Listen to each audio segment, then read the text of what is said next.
Hello friends, welcome to my channel and my today's topic is alkyne. Alkyne के जैसे मैंने आपको अपने पिछले लेक्चर्स में भी बताया कि हम पहले चैप्टर का नाम समझते हैं कि उस चैप्टर के नाम का क्या मीनिंग है। तो सबसे पहले हम इसकी डिफाइन देखेंगे एंड इसकी डिफाइन है acyclic unsaturated hydrocarbon containing a triple bond are called alkynes. Means acyclic means जिसमें चेन साइकिल चेन नहीं है और दूसरा उसमें कम से कम एक ट्रिपल बॉन्ड है। ऐसे कंपाउंड्स को हम कहते हैं एसाइक्लिक हाइड्रोकार्बन कंपाउंड्स और इनमें अगर ट्रिपल बॉन्ड है तो हम इन्हें कहते हैं एल्काइन्स। और हम इसमें देखते हैं कि ये कंपाउंड्स आइसोमेरिज्म शो करते हैं एल्काडाइईन्स के साथ और साइक्लिक एल्कीन्स के साथ। जो साइक्लोएल्कीन्स हैं उनमें साइक्लाइजेशन के दौरान 2 हाइड्रोजन कम हो जाती हैं और दूसरा एक पाई बॉन्ड के कारण, और एल्काडाइन्स में 2 पाई बॉन्ड होते हैं इसीलिए 2 हाइड्रोजन कम होती हैं सैचुरेटेड हाइड्रोकार्बन के कंपैरिजन में। इसीलिए ये आइसोमेरिज्म शो करते हैं एल्काडाइन्स और साइक्लोएल्कीन्स के साथ। इनका जो जनरल फॉर्मूला है वो होता है CnH2n-2 और ये एडिशन रिएक्शन शो करते हैं क्योंकि इनमें पाई बॉन्ड है, अनसैचुरेशन है। इसके अलावा कुछ एल्काइन्स जिनमें टर्मिनल पोजीशन पे ट्रिपल बॉन्ड है वो सब्स्टिट्यूशन रिएक्शंस भी शो करते हैं। और इनके नोमेनक्लेचर में हम जो सफिक्स यूज लेते हैं वो होता है आइन, YNE। और इस चैप्टर में हम पढ़ने वाले हैं इंट्रोडक्शन इस चैप्टर का, आइसोमेरिज्म, साथ में nomenclature, structure of alkynes, methods of preparation, physical properties, chemical properties and synthetic applications. इस लेक्चर में हम इसका introduction, isomerism, nomenclature and structure of alkynes यहां तक डिस्कस करेंगे। इसके नेक्स्ट लेक्चर में हम बाकी के टॉपिक्स को डिस्कस करने वाले हैं। आईयूपीएसी नोमेनक्लेचर में अगर हम सबसे पहला कंपाउंड देखें तो वो है आपका एसिटाइलिन। इसमें मेन चेन 2 कार्बन की होगी इसलिए इसका प्रीफिक्स होगा ईथ, और क्योंकि इसमें ट्रिपल बॉन्ड है इसका सफिक्स होगा आइन, इथाइन। और अगर हम नेक्स्ट कंपाउंड देखें तो इसमें 3 कार्बन की चेन है और इसका नाम होगा प्रोपाइन। यहाँ हमें 1 2 3 ऐसे 1 लिखने की जरूरत नहीं है क्योंकि प्रोपाइन के केस में ट्रिपल बॉन्ड इधर है तो नंबरिंग इस साइड से होगी 1 प्रोपाइन, और अगर ट्रिपल बॉन्ड इधर है तो भी ये 1 प्रोपाइन ही होगा। इट मीन्स जब आप प्रोपाइन लिखेंगे तो उसमें 2 प्रोपाइन का कोई पॉसिबिलिटी है ही नहीं, तो इसलिए हमें यहाँ 1 लिखना जरूरी नहीं होता। नेक्स्ट हम देखते हैं ब्यूटाइन। ब्यूटाइन में क्योंकि ये 3 कार्बन कार्बन बॉन्ड है इसमें ट्रिपल बॉन्ड इस पोजीशन पे भी हो सकता है, इस पे भी हो सकता है और इस पे भी हो सकता है। अगर वो इस पोजीशन पे है तो ये मेन चेन और नंबरिंग यहाँ से होगी और इसका नाम होगा 1 ब्यूटाइन, और अगर इस साइड होगा तो हम नंबरिंग यहाँ से करेंगे और इसका नाम अगेन होगा 1 ब्यूटाइन। लेकिन अगर बीच वाली पोजीशन पे है तो इसमें यहाँ से भी 2 और इधर से भी 2 तो इसका नाम होगा 2 ब्यूटाइन। और ध्यान दें क्योंकि ब्यूटाइन लिखने से आपको पता नहीं चलता कि वो 1 ब्यूटाइन है या 2 ब्यूटाइन है, तो आपको 1 ब्यूटाइन के केस में 1 लिखना मैंडेटरी है और 2 ब्यूटाइन के केस में 2 लिखना मैंडेटरी है। और यहाँ देखिए अगर ये 4 की चेन है और ये मिथाइल सब्स्टिट्यूएंट है तो हम मिथाइल को पहले कंसीडर नहीं करते, हम ट्रिपल बॉन्ड को करते हैं। तो 1 2 3 इधर से 3 मिथाइल होगा और 1 पे क्या होगा ब्यूटाइन, तो हम इसका नाम देते हैं 3 मिथाइल 1 ब्यूटाइन। और नेक्स्ट अगर डबल बॉन्ड और ट्रिपल बॉन्ड दोनों हो तब हम इसका नोमेनक्लेचर कैसे करते हैं। ये देखिए डबल बॉन्ड यहाँ से 1 पोजीशन पे है, ट्रिपल बॉन्ड यहाँ से 1 पोजीशन पे है, तो क्योंकि दोनों की इक्वल डिस्टेंस है तो इन को हम प्रायोरिटी देंगे और नंबरिंग ऐसे होगी 1 2 3 4, तो इसका नाम हो जाएगा ब्यूट-इन-आइन, ब्यूटी-नाइन। लेकिन इन क्योंकि आगे लिखा लिखा हुआ है इस स्पेलिंग के अंदर, तो इसका नंबर हम आगे लिखेंगे, और आइन क्योंकि इसमें पीछे लिखा है तो इसका नंबर 3 है वो हम पीछे लिखेंगे। सिमिलरली अगर मैंने ये 5 कार्बन की चेन ली और डबल बॉन्ड ट्रिपल बॉन्ड को इक्वल डिस्टेंस पे रखा तो इसका नाम हो जाएगा 1 पेंट-E9-4। लेकिन अगर अनइक्वल डिस्टेंस है तो हमने क्या बताया था, विच एवर कम्स फर्स्ट। तो इसमें ध्यान दो, ये डबल बॉन्ड यहाँ ज्यादा क्लोज है, 1 पोजीशन पे है, और यहां से करेंगे तो ट्रिपल बॉन्ड को 2 पोजीशन मिल रही है। तो ऐसे केस में हम डबल को प्रायोरिटी देंगे, क्योंकि विच एवर कम्स फर्स्ट, यहाँ डबल पहले आ रहा है तो इसका नाम हो जाएगा 1 पेंट-E9-3। लेकिन नेक्स्ट एग्जाम्पल में आप देख रहे हैं ट्रिपल बॉन्ड क्लोज है, उसको कम नंबर मिल रहा है 1, और यहां से करें तो डबल बॉन्ड को मिलता है 2, तो विच एवर कम्स फर्स्ट में क्या हो जाएगा, पेंट-E9, लेकिन इन का नंबर 3 है, ध्यान दो 1 2 3, तो इसीलिए इसका नाम होगा 3 पेंट-E9-1, क्योंकि आइन का नंबर 1 है। तो ये था नॉमेनक्लेचर ऑफ एल्काइंस। अब हम डिस्कस करेंगे आइसोमेरिज्म इन एल्काइंस। सबसे पहले हमें पता होना चाहिए व्हाट इज आइसोमेरिज्म और व्हाट आर आइसोमर्स। तो सबसे पहले देखिए इसकी डिफाइन क्या होती है, compounds having similar molecular formula but different physical and chemical properties are called isomers and this phenomena is called isomerism। तो यहाँ पे आइसोमेरिज्म बेसिकली 2 टाइप्स की होती है, structural isomerism and stereo isomerism. Structural isomerism के केस में compounds having similar molecular formula but different structural formula, means उनकी जो रिलेटिव पोजीशन ऑफ एटम्स है या ग्रुप्स है दैट विल बी डिफरेंट, और उसको हम बोलेंगे structural isomers and this phenomena will called as structural isomerism. और अगर हम इसके टाइप्स की बात करें कि एटम्स की पोजीशन चेंज होने से, रिलेटिव पोजीशन चेंज होने से क्या क्या हो सकता है, चेन लेंथ में भी डिफरेंट, तो उसको हम चेन आइसोमर्स कहेंगे, और पोजीशन ऑफ फंक्शनल ग्रुप में भी डिफरेंट, तो इसको हम पोजिशनल आइसोमर कहेंगे, और फंक्शनल आइसोमर में फंक्शनल ग्रुप ही चेंज हो जाएगा, अल्कोहल से ईथर हो जाएगा, एल्डिहाइड से कीटोन हो जाएगा, तो उसे हम बोलेंगे फंक्शनल आइसोमर्स। और मेटामेरिज्म कुछ सेलेक्टेड फंक्शनल ग्रुप के केस में होती है, जैसे ईथर और आप कह सकते हैं ईस्टर्स, जिसमें चेन के 2 डिफरेंट पार्ट होते हैं, मतलब फंक्शनल ग्रुप के कारण चेन 2 हाफ्स में बटी हुई होती है, दे मे बी इक्वल और अनइक्वल। तो जब 2 पार्ट्स में बटी होती है तो chain length right side left side ये चेंज होगी पोजीशन ऑफ एटम्स के चेंज होने से, तो उन्हें हम कहेंगे मेटामेरिज्म या मेटामर्स। एंड रिंग चेन में एक पोजीशन चेंज होने से एक कंपाउंड अगर साइक्लिक है तो दूसरा असाइक्लिक होगा, तो ऐसे आइसोमर्स को हम कहेंगे रिंग चेन आइसोमर्स। और टॉटोमेरिज्म में only hydrogen atom changes its position from 1 to 3, means वो अगर एक एटम की पोजीशन से 3 नंबर तक मूव करता है तो उसको हम बोलते हैं टॉटोमर्स। लेकिन अगर वो 5, 7, 8 पे जाता है तो उसे हम फिर फंक्शनल आइसोमेरिज्म में कंसिडर करते हैं, हम उसे टॉटोमर्स में कंसिडर नहीं करते। और क्योंकि इसमें दोनों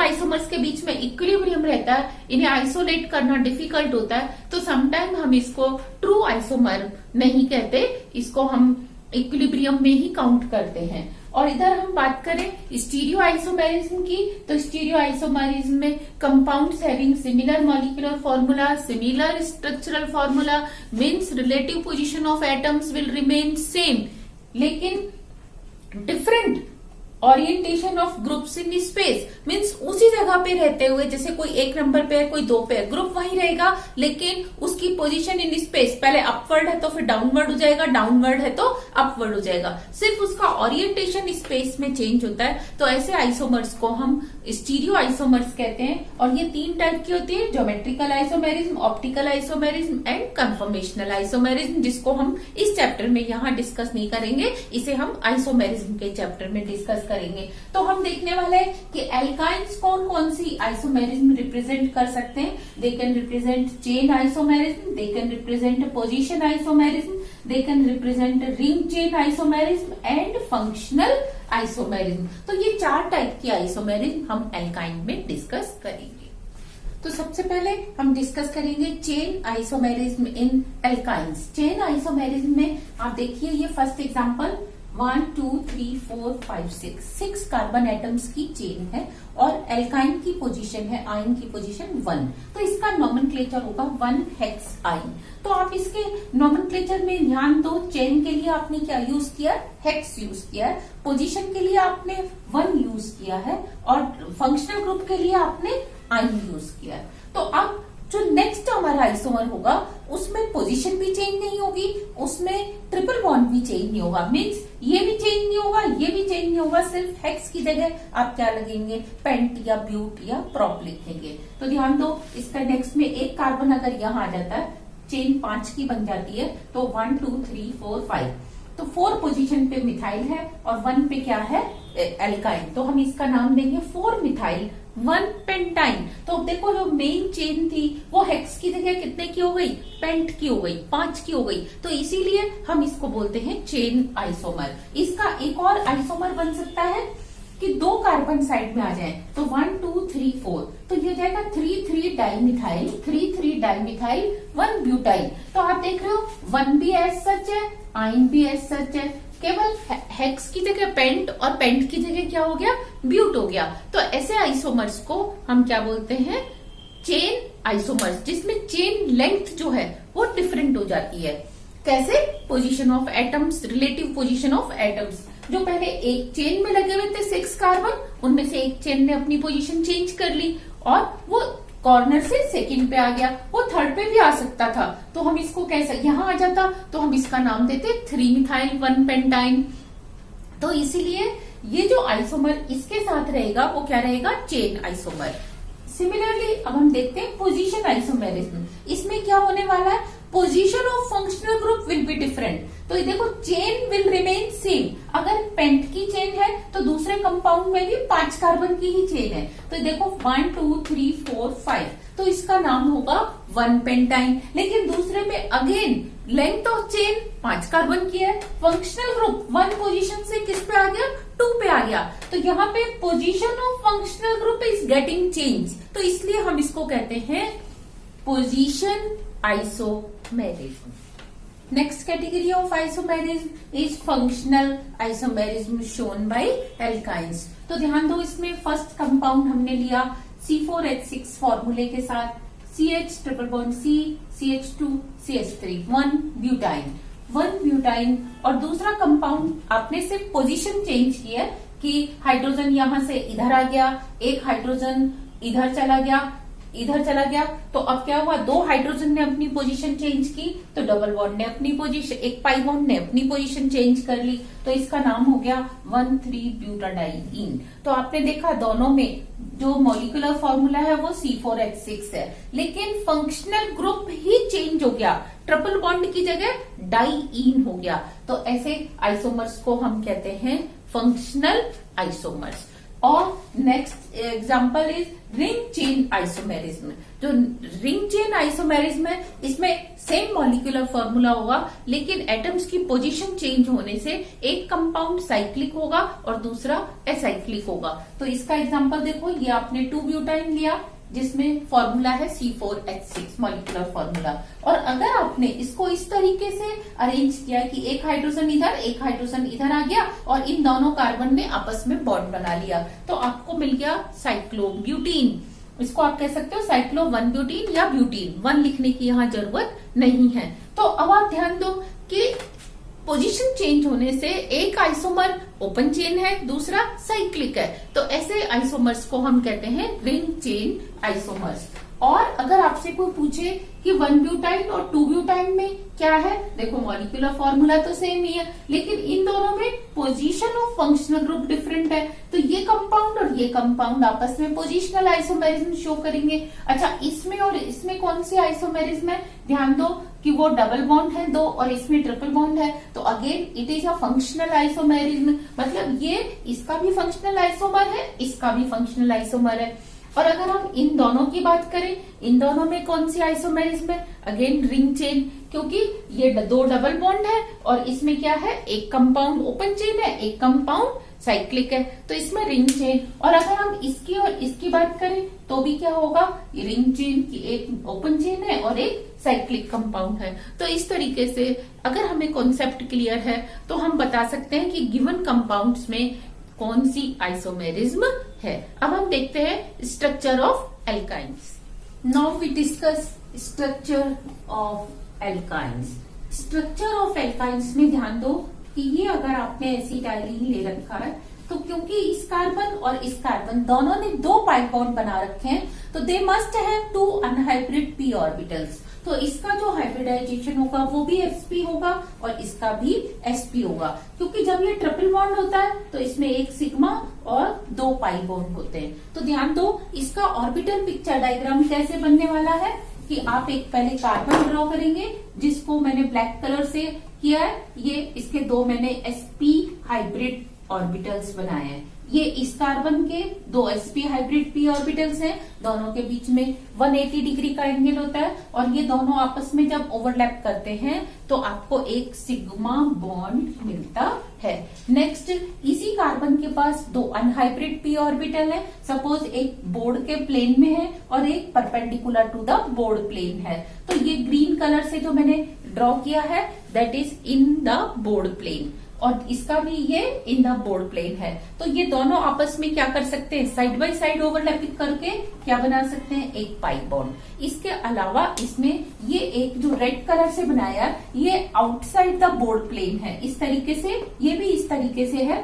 तो ये दोनों आपस में क्या कर सकते हैं, साइड बाय साइड ओवरलैपिंग करके एक और पाई बॉन्ड बना सकते हैं। फिर इसका ये ऑर्बिटल हाइड्रोजन के साथ और एक ये बचा हुआ ऑर्बिटल हाइड्रोजन के साथ ओवरलैप करता है और आपको देता है एक एक सिग्मा बॉन्ड। इसको आप इस तरीके से इमेजिन कर सकते हैं कि ये एक कार्बन है, इसका ये sp हाइब्रिड ऑर्बिटल है, ये भी sp हाइब्रिड ऑर्बिटल है बॉन्ड एक्सिस पे, इसका भी ये sp हाइब्रिड और ये sp हाइब्रिड है। ये दोनों आपस में ओवरलैप कर रहे हैं तो क्या बन रहा है, सिग्मा बॉन्ड। तो ये मैंने इनके बीच में सिग्मा बॉन्ड बना दिया, ये 2 आपस में मिले सिग्मा बॉन्ड। अब इसके अलावा इसका ये ऑर्बिटल क्या है, एक p अनहाइब्रिड ऑर्बिटल। अगर आप इसको py कंसीडर कर रहे हैं तो py के साथ ओवरलैप करेगा और ये इसका होगा pz, ये भी इसका pz।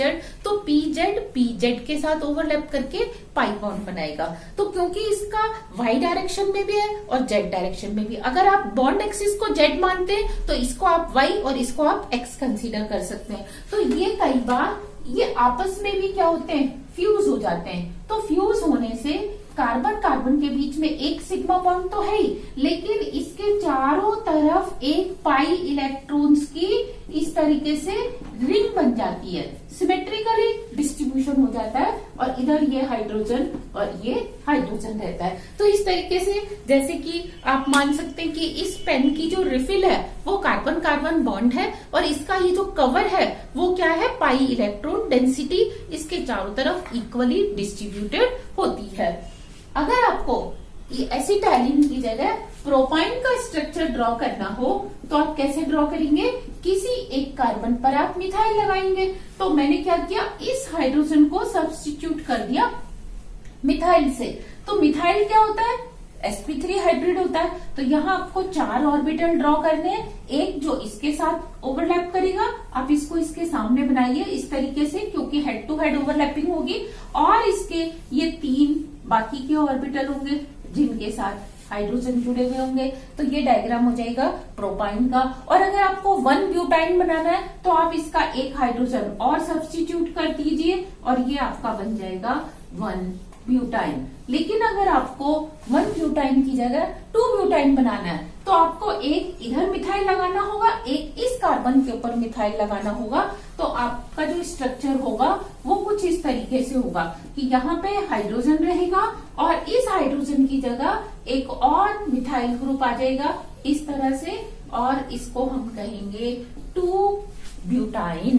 तो इस तरह से हम इसके स्ट्रक्चर को समझते हैं। ध्यान दें, जहां कार्बन ट्रिपल बॉन्ड कार्बन होता है वहां बॉन्ड डिस्टेंस होती है 1.20 एंगस्ट्रॉम, लेकिन जहां सिंगल बॉन्ड होता है कार्बन कार्बन सिंगल बॉन्ड, उसकी डिस्टेंस होती है 1.54 एंगस्ट्रॉम। तो इस तरीके से, क्योंकि ये कार्बन ट्रिपल बॉन्ड कार्बन है तो इसकी बॉन्ड डिस्टेंस कम होती है, और जो sp हाइब्रिड ऑर्बिटल है उसके बॉन्ड एंगल कितने होते हैं 180। तो ये कितने डिग्री का बॉन्ड एंगल होगा 180 का, और ये भी कितने डिग्री का होगा 180 का। जबकि sp3 में बॉन्ड एंगल होता है 109 degree and 28 minute. So this was all about introduction of alkynes, nomenclature of alkynes, isomerism in alkynes and structure of alkynes. If you have any doubt, please ask in my comment section so that I can solve your queries also.